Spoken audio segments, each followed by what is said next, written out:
All right, so I figure we can say a few words about Richard Donner, and I'll just throw them into the episode that I'm editing right now, which is I think the Christoph Waltz episode.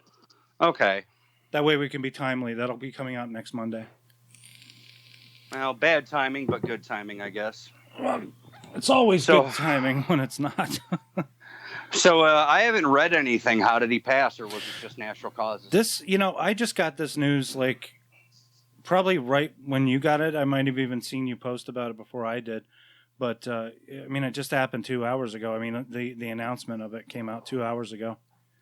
So, it could have been he was 91 years old. Of course, we're talking about the great film director Richard Donner, who passed away today, and he was 91 years old. According to his wife, though, Lauren Schuler Donner, who was also his producer, too, and a producer on different movies, even without Richard Donner, but they worked together. They were like a serious power couple back in the day.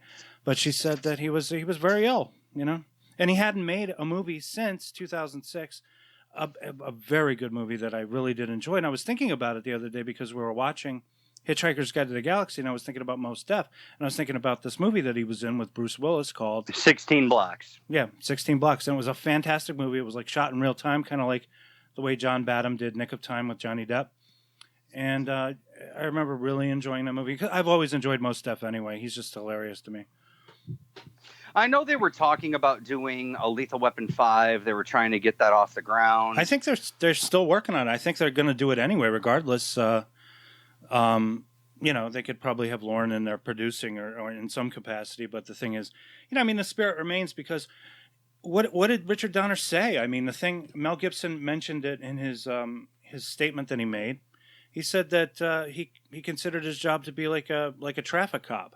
That's what he thought of when he was a director. Being a director is kind of like being a traffic cop, especially when you're dealing with so many different people and you just need to coordinate. And then you're dealing with the lunacy of the Lethal Weapon movies.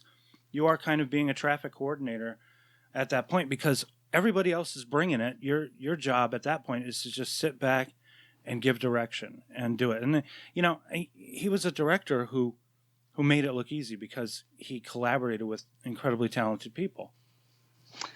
Yeah, and the one thing you could also say about him is he never really made what one would consider to be a bad movie.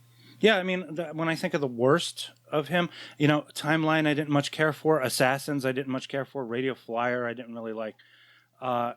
I don't think I ever saw Inside Moves. That was a movie that he wanted to make because he was depressed about Superman 2. So he went and he wanted to do just a small little movie. But every movie I've pretty much, I've seen so many of these. The only ones I haven't really seen are probably his very early ones here. According to his filmography, his first movie, X-15, and then another movie named Salt and Pepper, and another one called Lola. And then he didn't make another movie until 1976, which was, of course, The Omen. The Omen. And he worked in television. He actually, despite the fact that his budgets kind of went out of control later on in life, but we're talking about his last few movies, this guy cut his teeth in television production. He knew how to keep a budget down. He knew how to be economical. So he had very actually short shooting days. That's why he planned for Superman 1 and 2 going back to back to do it as efficiently and as streamlined as possible. But unfortunately, he really didn't get along with his producer, Pierre Spengler. No, he hated. The Salkinds were the least of the worries. It was Pierre Spengler, and then the fact is they brought in Richard Lester to frickin' just be there and look over his shoulder and say, hey, I'm here too. He's a go-between.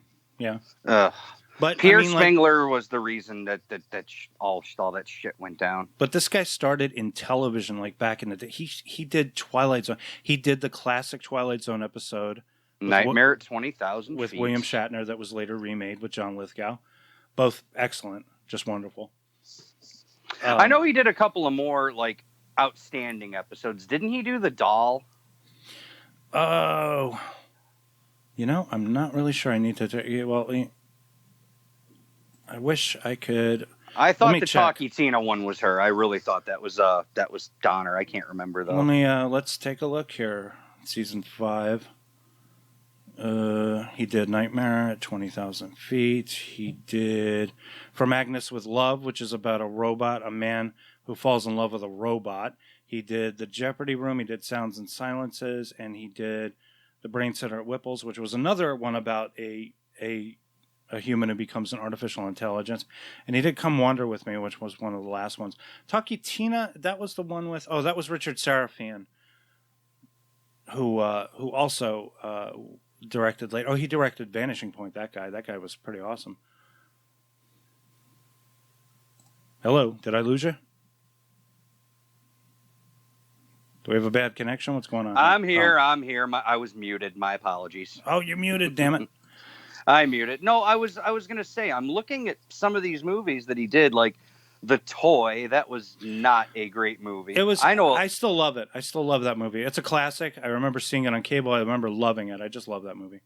Everyone hates Scrooged. I love that movie. I love it. We watched it a couple of years ago. I have it on Blu-ray, and we watch it. We bring it out occasionally for Christmases. I think we'll bring it out this year. I mean, like, out of the Lethal Weapons, of course, each movie got worse. Like, 1 and 2 are pretty much the same. 3 is good. 4 is, like, okay.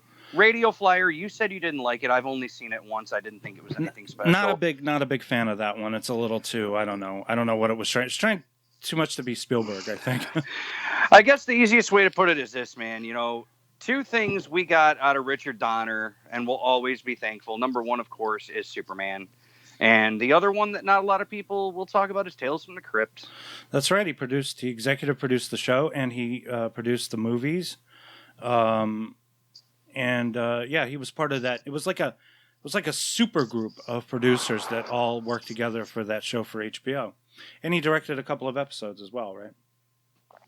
Yeah, and All Through the House. No, that was Bob Zemeckis. I can't remember which ones Donner did. Tales. You know what it was? It was Two-Fisted Tales. You know, I was just looking it up. Hold on 1 second. What he did was a pilot called Two-Fisted Tales, which eventually became a Tales from the Crypt episode. Mm-hmm. And then out of the Crypt, he did 3 episodes. Dig That Cat, He's Real Gone. I know that one. The Ventriloquist Dummy, and Showdown, which was the Two-Fisted Tales one with Evel Knievel. Right. So he did do 3 of them. Bob Zemeckis did like the big 3, which was And All Through the House, Yellow, and that Humphrey Bogart one. Right. Yellow was the one that had Kirk Douglas and Eric Douglas and Dan Aykroyd, right? Yep. And Lance Henriksen. Lance Henriksen. Right. And wasn't Lance Henriksen also in another episode of Tales from the Crypt? Yeah, Cutting Cards. Cutting Cards, that's right. I want to bring up, I'll have to bring that up at some, well, I guess I'll bring it up right now. We just watched a movie tonight with Lance Henriksen in it, and it's a movie that probably nobody's ever heard of. It got released last year. It was written and directed by Viggo Mortensen, and it's called Falling. Oh, really? And Viggo plays Lance Henriksen's son, but the movie is a real showcase for Lance Henriksen. That dude can act. Let me tell you, everybody always thinks about Bishop when they think about Lance Henriksen. This guy he's truly one of our finest actors. This movie was incredible. I don't know how to describe it, except you may want to watch it anyway because it has also David Cronenberg is in the movie. What? I definitely want to check it out now. Playing a proctologist. Well, he played a gynecologist in The Fly, so I guess he kind of sent himself up. Yeah, if he isn't up your snatch, he's up your ass. And I was thinking, we were thinking when he was doing the proctology exam on Lance, that Lance should start singing Moon River. Oh, God. That would have been fun. Moon River. Thank you, Doc. Or do looking out my back door. Yeah, okay, that's funny. It was an okay movie. It's kind of an actor showcase, and it's what happens when you let an actor direct, so it's a lot of that. But Henriksen was fantastic. Anyway, getting back, final thoughts on the great Richard Donner, who did pass away this night. I grew up watching his movies. He is part of my generation of filmmakers, but he is a guy who managed to stretch into different generations. Like, he started way earlier than people like Spielberg and Lucas and stuff like that. But he was there, and he made his mark in the 80s and 90s, truly. I mean, he really did. And this guy invented, like, the comic book movie. He laid the blueprint for the comic book movie. Every movie that's made now, including all these Marvel movies and stuff, owes a lot to what Richard Donner did in the first Superman movie. And that is goddamn right. There is no other ifs, ands, or buts around that. Yeah. Anything you want to say? Every comic book movie ever made is owed to Superman the movie. And Richard Donner is responsible for that. Because before that, it was all crap, dude. I mean, everything looked fake. You know, you could tell it was all superimposed in front of a green screen or a roving background. I mean, him and his team came up with all these new ways to hide wires. And for once in film history, flying was convincing. Yeah. You know, for once. And, you know, people these days, it's taken for granted. It is so taken for granted. I mean, really, all you have to do is just look at the first Superman and then compare it to Superman 4, The Quest for Peace. Yeah. You know? That's called How the Mighty Have Fallen. I mean, even the Donner cut of Superman 2, I mean, yes, it has its faults, but I think it's a much better movie than the Lester cut because there is a sense of humanity to it. You know, and Lester, all he did was inject unwarranted and unneeded humor that was completely unnecessary. Yeah, but you know, I can't really fault Lester that much because I know he was operating on a leash, pretty much. You know. Yeah, but then you know, it's just one of those. It's his shtick. You know, it sucks when you're that kind of director and you've got that kind of shtick, because then it's like I got to make this my own movie, so I got to inject some humor. You know. It can be serious. And, you know, I mean, give credit where credit's due. The movie was a success. You know, people did like it. Lester's a fine director. He was a fine director. He was a fine filmmaker. But he was not Richard Donner. And everybody loved Donner, and people refused to come back. Walter, one could say this. Walter Hill may have invented the buddy cop movie with 48 Hours, but Donner fucking perfected it with Lethal Weapon. That's true. Honestly, what would you consider to be the better movie, 48 Hours or Lethal Weapon? Well, you know, I understand that 48 Hours is seminal, and Walter Hill was kind of in the school of, let's say, Sam Peckinpah. You know, so he was into explosive gunshots, and it was very evocative of the Sam Peckinpah way of making action movies, right? But I always found it's an unpopular opinion, but I found Eddie Murphy extremely annoying in the movie. And the back and forth was interesting enough, and there was a lot of racial tension that was really good for the movie too. But the Lethal Weapon movies, it kind of took it past the whole racial tension. It laid that at the table and said, let's make this more about a career cop, a good guy, the guy who goes by the book, and pair him with a suicidal maniac. And, you know, have them together in their repartee. And the fact that though Shane Black wrote the original script, most of that movie was built around the improvisations of those two. Like Beverly Hills Cop. You know, Beverly Hills Cop was a very straight script. Eddie Murphy came in, they improvised wildly, and they made a hit movie out of it, you know? Right, and because Beverly Hills Cop was originally done for Stallone, and he turned it down. Yeah, he turned it down to do Rhinestone.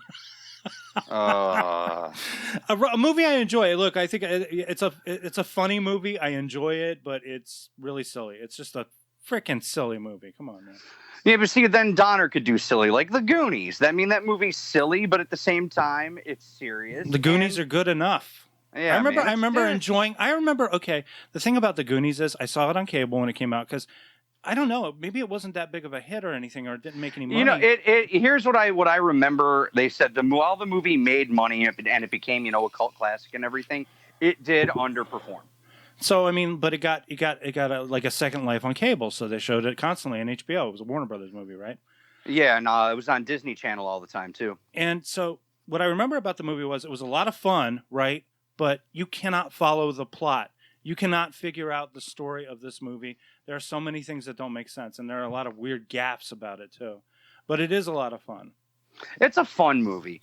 I mean, Lady Hawk is. I enjoy Lady Hawk way more.